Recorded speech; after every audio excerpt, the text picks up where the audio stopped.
మిమ్మల్ని ఈ 4 నెలల్లో 3 సార్లు మిస్ అయిపోయింది. నేను ఒక కార్యక్రమానికి రావడం, ఆ ముందు రోజు మీరు ఆడకూడదు చెప్పారు. అవును, ఆ ముందు ఆ తర్వాత రోజు మీరు అలా నంద్యాల పక్కన ఒక ఊరు ఇలా 3 సార్లు. హరే కృష్ణ. అందరూ ఒక్కసారి 2 చేతులు. హరే కృష్ణ హరే కృష్ణ కృష్ణ కృష్ణ హరే హరే హరే రామ హరే రామ రామ రామ హరే హరే. భారత్ మాతాకి. చాలా ఆనందంగా ఉంది. బంగారయ్య శర్మ గారు మనకి ఈ భాగ్యాన్ని ఇచ్చారు. మనం అందరం ఇటువంటి ఉద్దండుల నుంచి వినేటువంటి భాగ్యం మళ్ళీ మళ్ళీ మనకు లభిస్తుంది. అది తెలుగువారిగా మన అదృష్టం. ఎందుకంటే ఇందాకే చెప్పారుగా పద్మనాభుడి యొక్క చరిత్రలో ఆ ఆవుకి గడ్డి ముళ్ళై గుచ్చుకుంటుందని. అలా కాకుండా ఈ తెలుగు నేల మీద పుట్టినటువంటి ఎందరో మహానుభావులు ఎంతో జ్ఞానాన్ని మనకి రచనల రూపంలో కావచ్చు, ప్రవచనాల రూపంలో కావచ్చు ఇస్తూ ఉన్నారు. ఆ అమృతత్వాన్ని, ఈ తతక్కిం విషయం నేను కూడా అంటే ఆ పాంప్లెట్లో చదివాను. ఏమిటిది అనుకున్నాను. ఇప్పుడు ఏమిటో ఇది ఎంత అద్భుతంగానో అసలు. అది ఇంకంటే మరి సినిమా మాట మాట్లాడకూడదు కదా, కానీ తత్వం విషయంలో ఎవరు కొడితే ఎవరు చెబితే బాగా దిగుతుందో అదే గరికపాటి వారు. నొక్కి చాలా అద్భుతంగా మనం ప్రశ్నించుకోవాలి మళ్ళీ మళ్ళీ. నాకు వారు చెప్పిన మాట వారిని మిస్ అయిపోయాను. ఈ 4 నెలల్లో 3 సార్లు మిస్ అయిపోయాను. చాలా కార్యక్రమాల్లో వారు చిత్తూరులో వారు వెళ్ళిపోయిన తర్వాత తర్వాత ఇంకా ఎక్కడో నంద్యాలలో నేను వెళ్ళిన తర్వాత మర్నాడు వారు రావడం. సో ఇవాళ మా భాగ్యం, మా బంగారయ్య గారు ఇచ్చిన భాగ్యం, శంకర్లు వారు మనకు అనుగ్రహించిన భాగ్యం. వారి కంఠం నుంచి ఈ తతక్కి మనం విన్నాం. మనం చేసే పనిలో దీన్ని గుర్తుపెట్టుకుని ఒక్కటి చెప్పాలనిపిస్తుంది. అదేమిటంటే పరిశీలన చేయమని వారు మనకి నొక్కి నొక్కి చెప్పారు. గరిపాటి నరసింహరావు గారు ఏంటంటే సీతాదేవి అలా చేసింది. రావణాసురుడు నేనెవరో తెలుసా అంటే అవును బాగా తెలుసు మాకు, నిన్ను 4 రోజులు ఒక ఆయన జైల్లో పెట్టాడు కదా అంది. ఎవరు పెట్టారు జైల్లో? కార్తవీర్యార్జున్.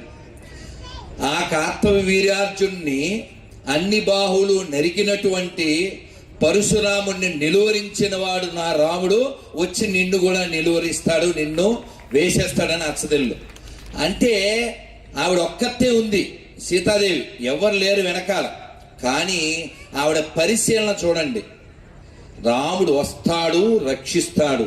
అలా మనం కూడా ఎటువంటి స్థితిలోనూ మరి తత్వం చారిటబుల్ ట్రస్ట్ వారి దగ్గర కూర్చుని వినడమే కాదుగా, తత్వం కూడా ఎక్కాలిగా. ఆ తత్వం ఎక్కితే మనం కూడా రామదాసు గారి లాగా ఇందాక అసూయ కూడా వదలక్కర్లేదని ఎంత బాగా చెప్పారండి. అది అసలు అది హార్ట్ టచింగ్ అనమాట. ఎవరిని చూసి అసూయ పడాలి. అది అసలు అలా తత్వం ఎక్కడం అంటే బంగారేశ్వరం గారు చెప్పినట్లు మనకు అది ఎక్కించడం, అర్థం అయ్యేలా చెప్పడం. అంటే ఆయుర్వేదంలో కటు అంటే తెలుసుగా చేదు, మరి తీయగా మెత్తగా చెప్పరు. ఎందుకంటే తండ్రి మేస్టర్ కదా, మేస్టర్ ఏం చేస్తారండి? బెత్తం దెబ్బలు పడతాయి ఖచ్చితంగా. చిన్నప్పుడు మేమైతే మమ్మల్ని కొట్టే బెత్తాన్ని మేమే తెచ్చేవాళ్ళం. అలా తెచ్చిన వాళ్ళు ఎవరు ఉన్నారా? మమ్మల్ని కొట్టి అది విరిగి అది చూడండి. అదృష్టవంతులు మనం అందరం, అదృష్టవంతులు. మన టీచర్లకి మనం గట్టిగా ధన్యవాదాలు చెప్పుకోవాలి ఖచ్చితంగా. ఎందుకంటే మనకే బెత్తం తెమ్మని మన్ని కొట్టి అది విరిగిపోతే మళ్ళీ ఒరే మంచి పేక బెత్తం తేరా ఏమన్నా ఉందా? అదేంటది ఏనుగుకి అంకుశాన్ని అదే తెచ్చిస్తుంది అలాగా.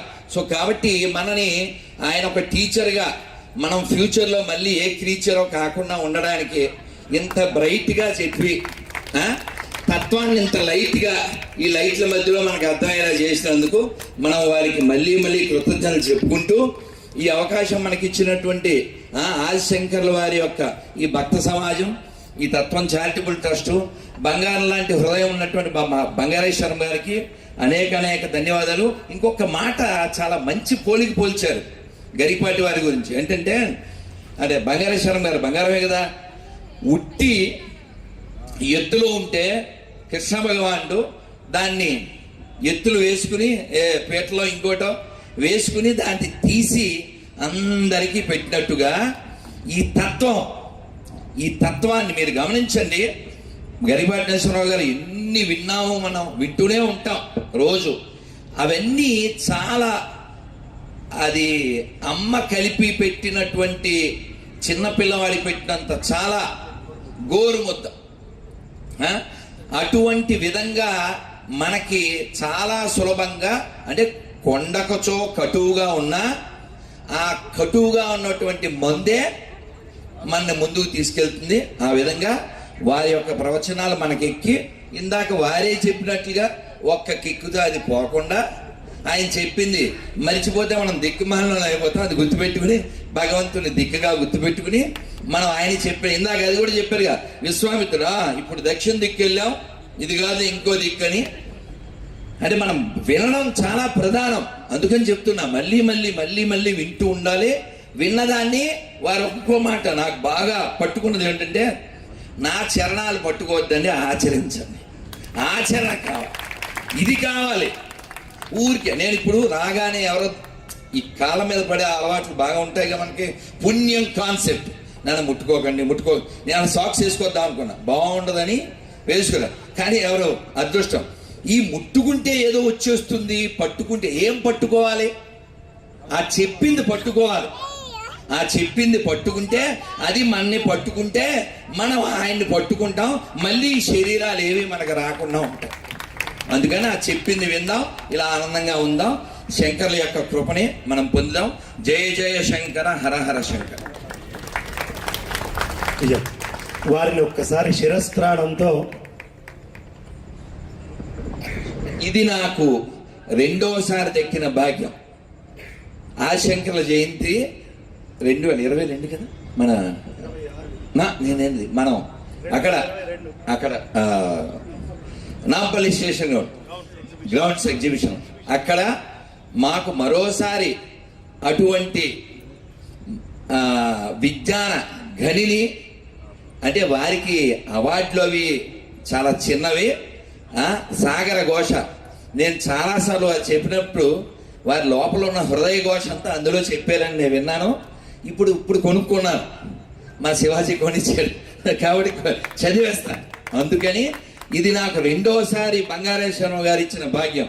ఆనందంగా గట్టిగా ఒకసారి మనందరి కరతాళ ధ్వనుల మధ్యలో అదే విధంగా మా దంపతులు